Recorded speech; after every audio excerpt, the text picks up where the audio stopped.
It's extremely disturbing to see that 465 police officers retired in the past year. That's a record number of resignations from our police force. This is at a time when the state is experiencing a juvenile crime wave beyond anything we've seen before. Minister Papalia has boasted at numerous press conferences that he's going to increase police numbers in this state by 950 officers over the term of this government. And yet in the past year, we've actually seen the police force reduced by 219 officers in the past year. And that's one of the issues that's adding to the stress and the distress for police who are trying to keep law and order in our community.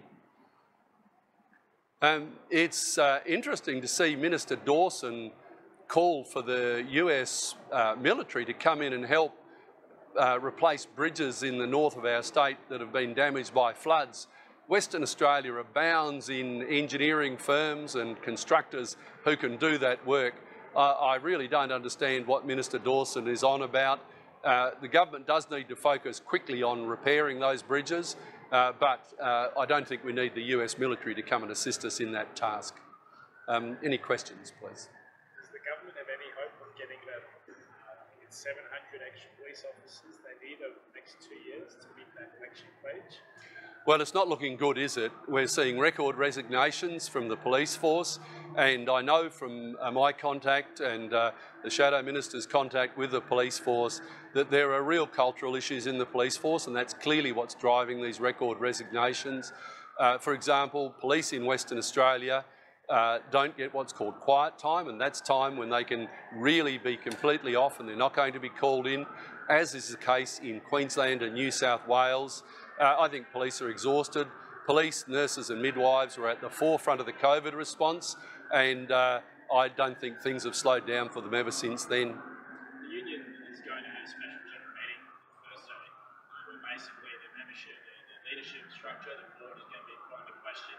What do you think of the state of the union the way it is now, and is it working for its members? Look, I hope the union gets its affairs sorted out very quickly so it can properly represent those distressed police officers right across the state. As I said, though we relied on those officers during COVID, they are at the front line dealing with the issues. I have the most enormous respect for our police force, so I hope the union gets its affairs into order quickly. Well, the President Kimberley, she's been on administrative leave close to 2 months now, maybe more. And when we ask the acting leadership, they don't give us a reason why. Do you have faith that this meeting, that these issues will be sorted out, or is it going to continue like this? Look, there obviously matters within the hands of the unions, but as I say, I hope the union gets its affairs sorted out quickly. It's really important that police officers are properly represented in the negotiations with government. Both the police and nurses are today committed to continuing to fight for a 5% pay increase. Should they get that? Look, certainly in relation to the nurses and midwives, the Shadow Minister for Health, Livia Medham, has already come out and said that she thought the 5% increase was a fair increase. What's very clear is that there are huge issues in our hospitals, and again, like the police force, there are cultural issues in our hospitals that are causing distress. I mean, any of you I know, you talk to nurses and midwives, their distress is really palpable.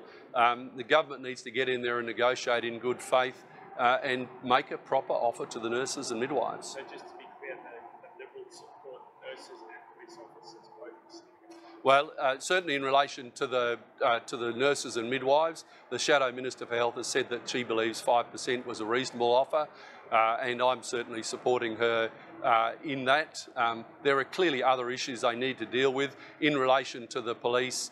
Again, these were people who were at the forefront of the dealing with COVID crisis, and it's important that if we're going to retain police officers, they're well paid. Look, under the previous Liberal government, our public servants were the best paid public servants in Australia. Why did we do that? We did that because we're competing with a vibrant mining sector that's taking people away. So it's quite clear that we're going to need to pay our public servants more to keep them. So is that a yes or a no to a 5% pay rise for police? Well, look, it sounds like a reasonable number.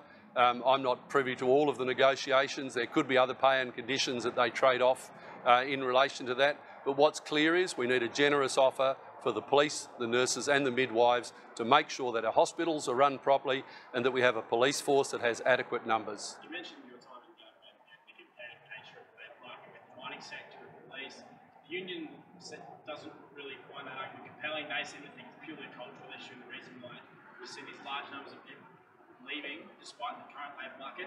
What do you think of the union claim? Are they seriously competing with the mining sector and these other competitive sort of employers, or is it mostly just a cultural issue? Oh, look, I think it's both. It's very clear that there's competition with the mining sector, and because a lot of police officers that work in regional areas are working in those mining areas.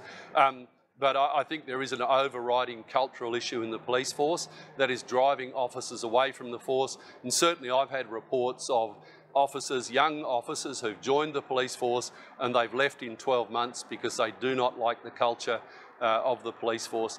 It's clear that we need a review within the police force to understand what those cultural issues are and fix them. Look, the new commissioner is a very genuine person.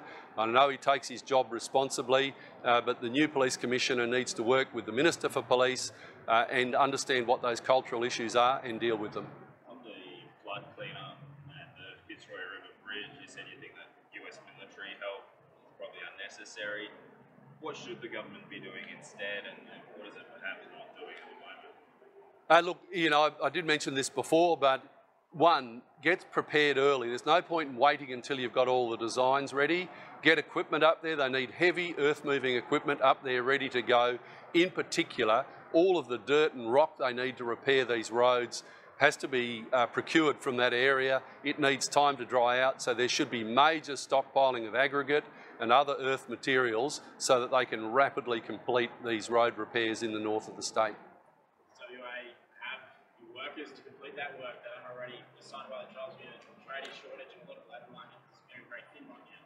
Yeah, when it comes to a crisis like this, you prioritise. I mean, I'm certain that they could get support from miners and others, but also the government can prioritise their own work program to get the workers that they need. You know, it's critical that we don't have communities up there isolated for long periods of time, and as you know from your own experience and for what's been reported in the media, I believe it's now, they're saying around 350 houses have been destroyed. There has to be an absolute priority on building houses for people in those, particularly the remote communities.